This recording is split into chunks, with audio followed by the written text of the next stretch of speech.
Hello children, we are in the third chapter, Atoms and Molecules. In the first video, we learned about laws of chemical combination, right?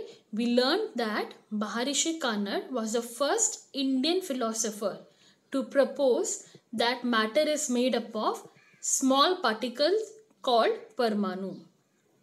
And then Democritus, Greek philosopher, he named these small particles as atom. Then we learnt about laws of chemical combination. The first law, that is law of conservation of mass, it was given by Antoine Lavoisier. The law states that mass can neither be created nor destroyed in a chemical reaction. The second law was given by Joseph Proust.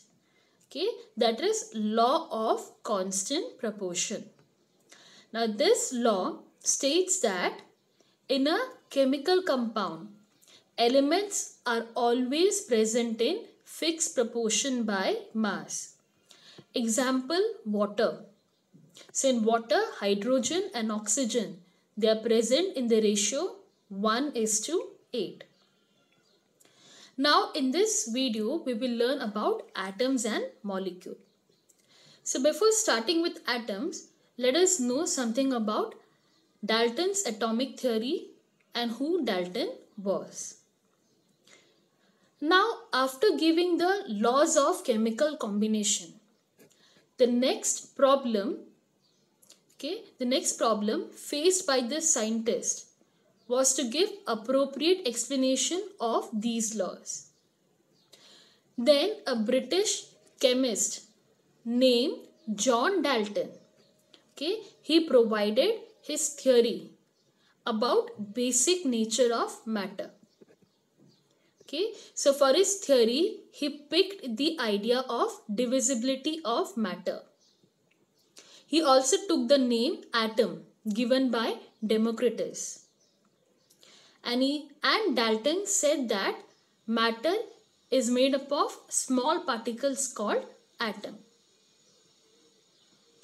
His theory also explained about laws of chemical combination. And his theory is called as Dalton's atomic theory. So this Dalton's atomic theory, it provides an explanation of law of conservation of mass and law of constant proportion. Now before starting with the theory, let us know more about John Dalton. Who was John Dalton? So John Dalton was born in the year 1766 in England in a poor weaver's family. He was so poor that he started his career as a teacher at the age of 12. And 7 years later, he became a school principal. Then in the year 1793, he left for Manchester to teach mathematics, chemistry and physics in a college. So over there, he spent most of the time teaching and researching. And then in the year 1808, he presented his atomic theory. And this theory was the turning point in the study of matter. So let us start with the postulates of Dalton's atomic theory.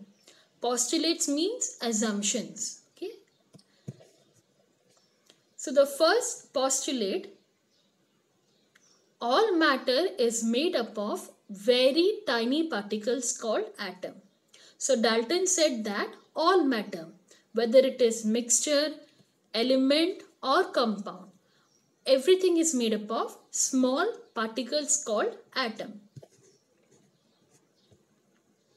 Second postulate, atoms are indivisible particles. It means you cannot divide an atom. He also said that atoms cannot be created or destroyed in a chemical reaction. So in a chemical reaction, there is only rearrangement of atoms taking place. Third postulate, atoms of a given element, atoms of a given element are identical in mass and chemical properties. Over here I have an example of gold. Gold element is made up of gold atoms. So all these gold atoms will have same mass and same chemical properties. Carbon, carbon element is made up of carbon atoms. So all the carbon atoms will have same mass and chemical properties. The next postulate, atoms of a different elements have different masses and chemical properties. So here I have two elements. I have copper and gold. They both are different elements. Gold is made up of gold atoms and copper is made up of copper atoms. So the atoms of copper and atoms of gold, they will have different mass and chemical properties. It will not be same. So different elements have different mass and chemical properties. The next postulate, atoms combine in the ratio of small whole numbers to form compound. Example, water. Water is a compound. It is made up of hydrogen and oxygen. And the hydrogen and oxygen, they combine in the ratio 1:8. So always the atoms, they will combine in whole numbers only, that is 1 and 8. You will not find half or 3/4 numbers. It will always be whole number. Next postulate, the relative number and kinds of atom are constant in a given compound. Again example, water. The water is made up of two elements, hydrogen and oxygen. So for water, we have two hydrogens combined to one oxygen. So this number, that is 2 hydrogen and 1 oxygen, it will remain constant. So the number of atoms will always be constant for a particular compound. So these are the postulates of Dalton's atomic theory. But Dalton's theory was a failure. Why? Because there are certain points in the theory which was proved later, which was discovered later. And because of that reason, his theory was a failure. So let us check out which are those points.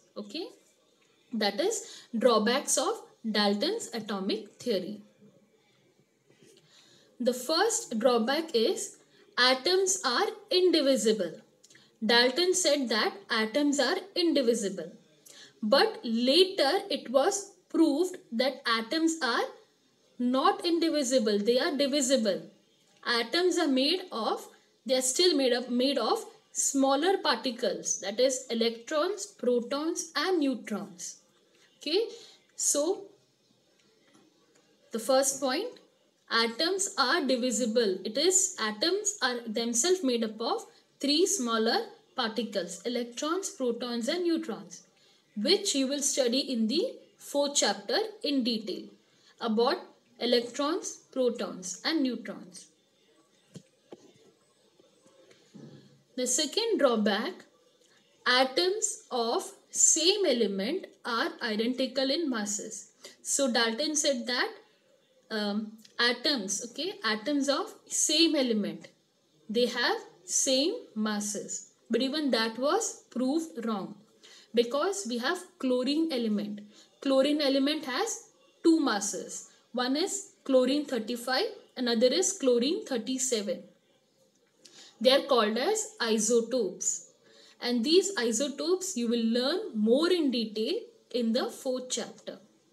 So even this point was proved to be wrong. The third point, atoms of different elements have different masses. So Dalton said that different elements will have different elements. But even that was proved to be wrong. Example, argon and calcium.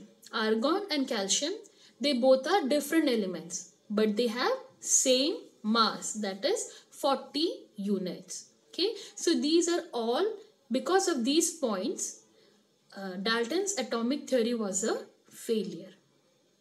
Okay, so I hope you have understood what is Dalton's atomic theory. Now we will come to atom. Okay, you must have seen a building. Okay, a building, it has room. Okay, a collection of room forms a building, and room is made up of wall, and walls are made up of bricks. Okay, so you can say that a brick is made up of, a building is made up of bricks. So I can conclude that bricks are the building blocks of a building. If we take example of anthill, anthill is made up of sand grains. So I can say that sand grains are the building blocks of the ant.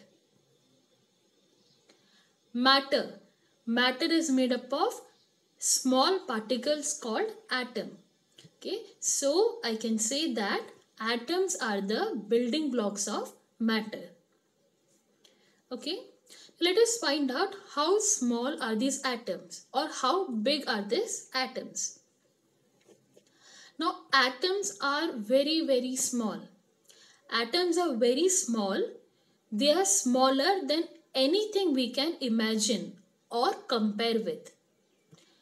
They are so small that we cannot see them even with a high power microscope. But through modern techniques, we have a microscope called scanning tunneling microscope, STM. Okay, this microscope, it provides a magnified image of the atoms that are present on the surface of an element. Now in this picture you can see this image is of silicon, okay, surface of silicon. Now these are all atoms that are present on the surface of silicon. You can see it, the surface of the silicon, it is made up of millions and millions of atoms. But still, we are not able to view an individual atom, because even with the help of a high power microscope, we cannot view a single or an individual atom. What you can see over, you can see it's only blurred spheres. Okay, atoms, they are spherical. So the image is not clear. Now consider paper, okay, a sheet of paper. Consider the edge of the paper. Okay, even that edge of the paper contains millions and millions of atoms. Now, what is the size of the atom? How to measure the size of atom?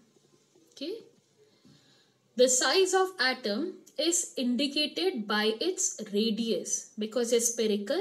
So the size of atom is indicated by its radius, and that is called as atomic radius. Atomic radius is measured in nanometers. So 1 nanometer is equal to 10 raised to minus 9 meter. Now if the atoms are so small, okay, if they are so small, then why do we care about them? Why is it affecting us?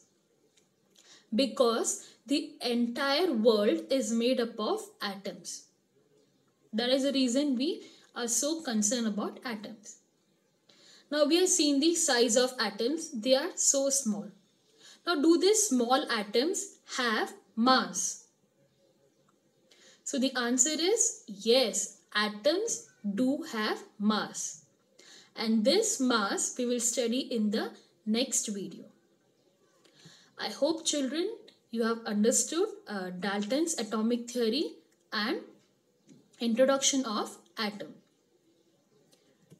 Thank you.